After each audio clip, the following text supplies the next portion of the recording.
ఈ రాష్ట్ర ప్రజలకు ఆశలకు అనుగుణంగా పనిచేస్తూ ముందుకు పోదామని అధ్యక్ష ఈ సందర్భంగా తెలియజేస్తూ గవర్నర్ గారి ప్రసంగం పైన నాకు మాట్లాడే అవకాశం ఇచ్చినటువంటి ప్రభుత్వానికి మీకు కూడా ధన్యవాదాలు తెలియజేస్తున్న అధ్యక్ష. నమస్కారాలు. శ్రీ కేటీ రామారావు గారు. ధన్యవాదాలు అధ్యక్ష.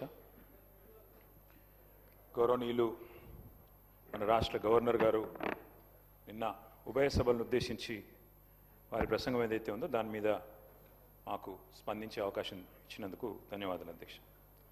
అధ్యక్ష, పెద్దలు బమ్మెర పోతన గారు ఒక మాట చెప్పారు అధ్యక్ష. కారే రాజుల్ రాజ్యంబులు కలగవే గర్వోన్నతిం పొందరే వారేరి సిరిమూటగట్టుకొని పోవం జాలిరే భూమిపై పేరైనం గలదే శిబి ప్రముఖులం ప్రీతిని యశకాములై ఈరే కోర్కులు వారలన్ మంచిదే ఇక్కాలమున్ భార్గవ. అంటే అధ్యక్ష, ఆనాడు బమ్మెర పోతన గారు భాగవతంలో రాసిన ఈ పద్యం అర్థం ఏంటంటే, ఆడిన మాట తప్పొచ్చు, అబద్ధాలు ఆడొచ్చు, ఏం తప్పులేదు రాజా అని చెప్పి బలిచక్రవర్తి గారికి శుక్రాచార్యుడు సలహా ఇస్తారు అధ్యక్ష. అప్పుడు బలిచక్రవర్తి ఏమంటాడంటే, చరిత్ర నిండా చాలామంది రాజులు తమ దర్పంతో మరి గర్వాతిశయాన్ని ప్రదర్శించిన వాళ్ళు ఉన్నారు. నేనే రాజు, నేనే మంత్రి అని మిడిసిపడ్డ వాళ్ళు ఎవరు కూడా సంపదలు మూటగట్టుకుపోలేరు, పదవులను వెంటబెట్టుకొని పోలేరు, భూమిపైన మిగిలేది పేరు మాత్రమే అనే మాట వారు చెప్తారు అధ్యక్ష. శిబి చక్రవర్తి లాంటి వారు అధ్యక్ష అడిగిన వారి కోరికలు తీర్చి ఇచ్చిన మాట నిలబెట్టుకొని, నేను శిబి చక్రవర్తి గురించి చెప్తాను, మీరెందుకు ఉలికిపడుతున్నారు నాకు అర్థం. అందుకే నేను అదే విచిత్రం అధ్యక్ష, గుమ్మడికాయలు దొంగలంటే ఏదో చెప్తారు కదా అధ్యక్ష. అధ్యక్ష, రాచరికంలోనైనా ప్రజాస్వామ్యంలోనైనా సింహాసనం మీద కూర్చున్న తర్వాత పరిపాలనలోకి వచ్చిన తర్వాత మరి పాలకులు ప్రజలకు ఇచ్చిన మాట నిలబెట్టుకుంటేనే వారికి విశ్వసనీయత, గౌరవం ఉంటుంది అధ్యక్ష. ఎవరు కూడా 1000 ఏళ్ళు ఉండరు, ఎవరు కూడా శాశ్వతంగా అధికారంలో కూడా ఉండరు అధ్యక్ష. మేము కూడా 10 ఏళ్ళు ఉన్నాం, ఈరోజు ఇక్కడ వచ్చి కూర్చున్నాం అధ్యక్ష. అధ్యక్ష, పార్లమెంటులో రాష్ట్రపతి గారు ఇచ్చే ప్రసంగానికైనా శాసనసభలో గవర్నర్ గారు చేసే ప్రసంగానికైనా ఒక విలువ, ఒక విశ్వసనీయత ఉండాలి అధ్యక్ష. అందులో ముఖ్యంగా కాంగ్రెస్ ప్రభుత్వం కొలువు తీరిన తర్వాత తొలి గవర్నర్ గారి ప్రసంగానికి చాలా ప్రాధాన్యత ఉంటుంది అధ్యక్ష. ఎందుకంటే గవర్నర్ గారి ప్రసంగం అంటే మొట్టమొదటి ప్రసంగం, అది కూడా అంటే దానిలో తప్పకుండా ప్రభుత్వ ప్రాధాన్యాలు, వారి యొక్క ఆలోచన విధానం ఇవన్నీ కూడా ప్రతిబింబిస్తాయి కాబట్టి తప్పకుండా ఉంటుంది. నేను ఒక్క విషయం కోట్ చేస్తా ఉన్నా అధ్యక్ష. గౌరవనీయులు మన రాష్ట్ర గవర్నర్ 15 డిసెంబర్ 2023 నాడు, ఆనాడు ఇదే సభలో తమరి నాయకత్వంలో ఆ రోజు ఆనాటి గవర్నర్ తమిళిసై సౌందరరాజన్ గారు చేసిన ప్రసంగంలో ఒక్క మాట మీకు కోట్ చేసి వినిపిస్తాను అధ్యక్ష. ఆ రోజు గవర్నర్ గారు తొలి ప్రసంగంలో వారు చెప్పింది ఏమంటే, ప్రజా సంక్షేమం కోసం, ఇది గవర్నర్ గారు నేను కోట్ చేస్తున్నాను అధ్యక్ష, 6 గ్యారంటీలు ప్రకటించాం. బాధ్యతలు స్వీకరించిన వెంటనే ఇచ్చిన హామీలు, చెప్పిన మాటకు కట్టుబడి హామీలకు చట్టబద్ధత కల్పించే ఫైలుపై ముఖ్యమంత్రి రేవంత్ రెడ్డి గారు తొలి సంతకం చేయడం ఈ ప్రభుత్వం సంకల్పానికి, చిత్తశుద్ధికి నిదర్శనం. ఇది గవర్నర్ గారు ఆ రోజు 15 డిసెంబర్ 2023 నాడు చెప్పిన మాట అధ్యక్ష. ఇవాళ నేను ప్రభుత్వాన్ని సూటిగా అడుగుతా ఉన్నా అధ్యక్ష, మరి ఏమైంది ఆ సంకల్పం, ఏమైంది ఆ సంతకం, ఎక్కడ పోయింది ఆ చిత్తశుద్ధి? మరి సంతకం పెట్టినని మీరే చెప్తారు ముఖ్యమంత్రి గారు, గవర్నర్ గారు చెప్పారు, ఏదో ఆషామాషి వ్యక్తి కూడా చెప్పలేదు అధ్యక్ష.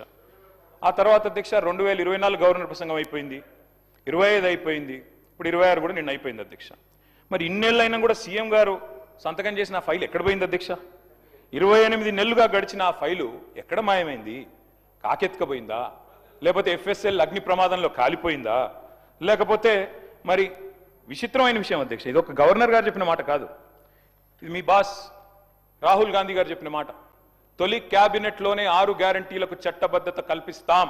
తొలి క్యాబినెట్, ఇప్పటికి నాకు తెలిసి ఒక 50-60 సమావేశాలు అయినట్టున్నాయి క్యాబినెట్. ఎక్కడ పోయింది అధ్యక్ష మరి తొలి క్యాబినెట్లో 6 గ్యారంటీలకు చట్టబద్ధత అన్నమాట? ఇది కాదు అధ్యక్ష. అధ్యక్ష, క్యాబినెట్ సమావేశాలు ఇన్ని జరిగినాయి, మరి ఫైలు మాయమైంది అధ్యక్ష. ముఖ్యమంత్రి గారు మాయమై సంతకం చేసిన ఫైలు, తొలి సంతకం, అది కూడా ఎక్కడో చాటుకు చేయలేదు అధ్యక్ష, బహిరంగంగా చేశారు, బహిరంగ వేదిక మీద చేశారు. ఎక్కడ పోయింది ఆ ఫైలు?